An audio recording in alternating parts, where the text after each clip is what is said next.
Pemirsa, Anda masih menyaksikan Gapai Kemuliaan. Pemirsa, di segmen terakhir ini, seperti biasa Ustadz Hilman Fauzi akan menjawab pertanyaan Anda, pemirsa Gapai Kemuliaan, yang sudah masuk melalui WhatsApp dalam segmen Ustadz Menjawab.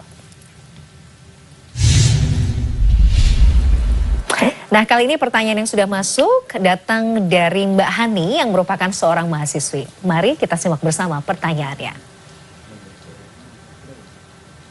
Pak Ustadz, mau tanya dong, kalau misalnya kita mencemooh orang lain tapi yang dicemooh ikut ketawa, itu dosa nggak sih?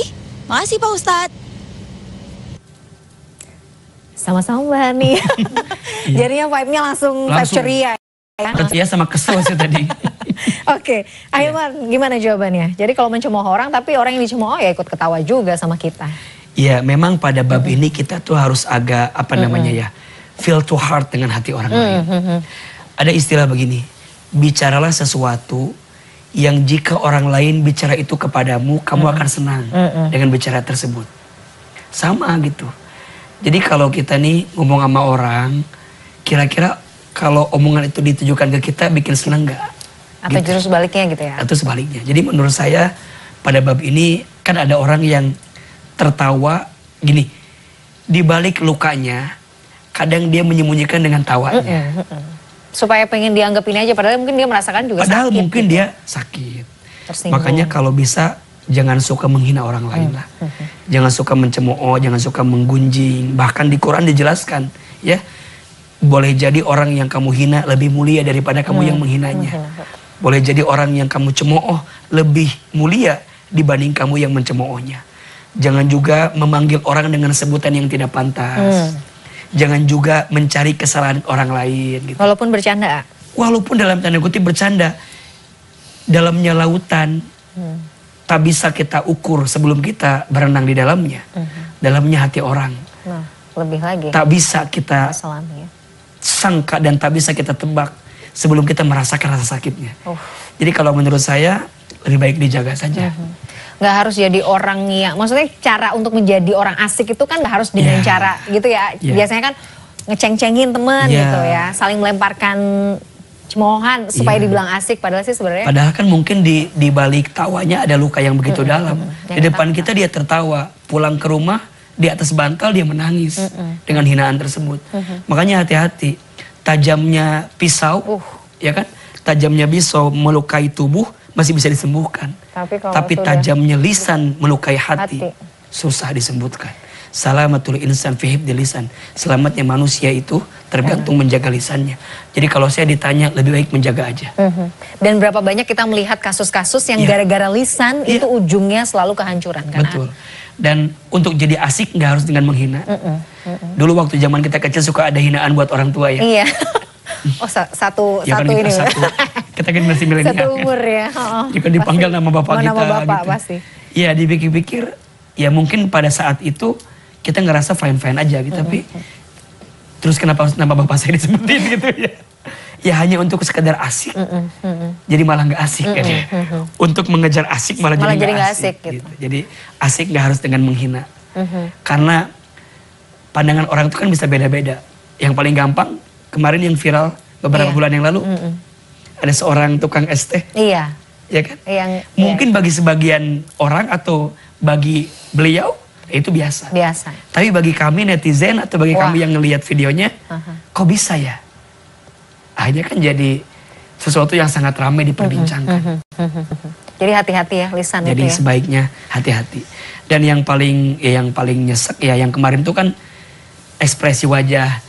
Bapaknya juga cukup kelihatan kita. Sangat tersorot soalnya kan ya. Walaupun menurut pihak yang satu udah biasa kok begitu. Ya kita nggak bisa mendebak-nebak. Daripada lebih baik jagalah hati. Iya. Dan jagalah lisan. Kalau sekarang kita jagalah jempol nggak sih? Jempol. Kita juga maksudnya itu juga hati-hati ya. Iya hati-hati. Komen, jangan sembarang komen. Tapi kadang-kadang tuh gini, kita melihat sesuatu yang buruk, kita ngomennya jauh lebih buruk gitu. Udah kayak merasa kita paling berpada, wah apa bedanya sebenarnya dengan yang kamu sampaikan gitu. Kata guru saya, jangan kotori hatimu karena melihat perbuatan yang kotor. Jadi udah mah kotor, jangan ikutan kotor dong dengan perbuatan kotor itu. Kan kita nih mohon maaf ya, ada seseorang yang aibnya dibuka, wah gitu. Astagfirullahaladzim gitu kan. Padahal sejatinya waduh kok jadinya malah menghakiminya lebih parah. Padahal kan kita ini dimuliakan karena Allah tutup aib kita. Aib kita saja. Jadi insya Allah saling memaafkan. Jangan saling menghina lah. Jangan saling mencemooh. Malah memuji boleh gak sih ya? Memuji boleh. Wah temen saya nih. Tapi jangan satir. peres ya. Tapi jangan peres ya. Gak boleh peres ya. Gak boleh kayak gombal gitu ya.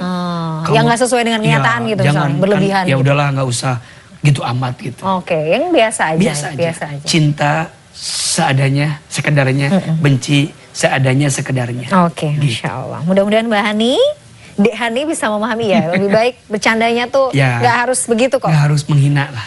Supaya dibilang. Ya ayyuhalladzina amanu taqullaha. Kan gitu kan?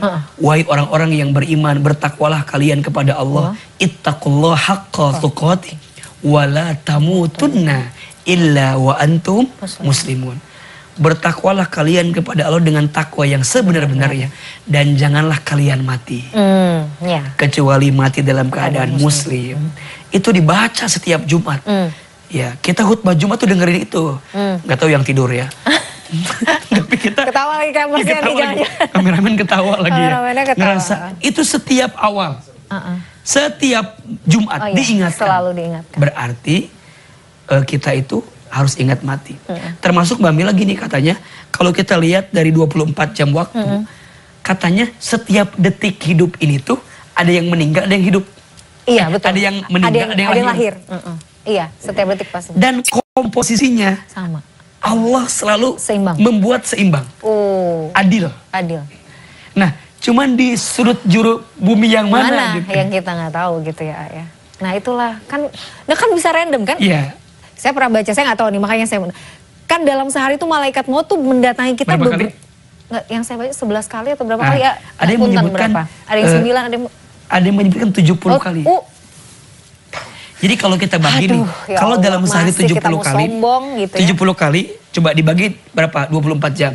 Berarti per menit berapa kali gitu. Waduh, iya. Kalau pernah saya hitung, hampir per 21 menitan. Ditengok loh kita bahasanya kan gitu. Tapi boleh juga kita bacakan doanya ya. Oke, boleh. Ahilman sekali, Bamila sekali, biar kita belajar. Bismillahirrahmanirrahim. Allahumma inni as'aluka min husnil khatimah wa a'udzubika min su'il khatimah. Ya Allah, sesungguhnya aku bermohon kepadamu wafat dalam keadaan husnul khatimah, dan aku berlindung kepadamu dari wafat dalam keadaan su'ul khatimah. Itu artinya. Boleh dibacakan setiap selesai sholat. Semoga Allah takdirkan kita wafat dalam keadaan husnul khatimah. Sedih aja dia.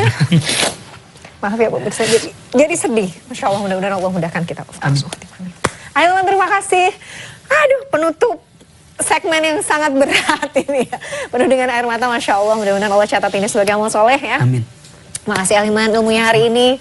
Pemirsa, tidak terasa kita sudah sampai di penghujung program Gapai Kemuliaan. Semoga kajian hari ini membawa manfaat, kebaikan, dan Allah Azza wa Jalla senantiasa mudahkan kita semua untuk menuntut ilmu agama. Amin ya rabbal alamin. Terima kasih atas perhatian Anda. Saya Meladia Rahma dan juga Ustadz Hilman Fauzi undur diri. Insyaallah kita jumpa lagi pada episode yang akan datang. Subhanakallahumma wa bihamdika asyhadu an la ilaha illa anta astaghfiruka wa atubu ilaik. Assalamualaikum warahmatullahi wabarakatuh. Waalaikumsalam.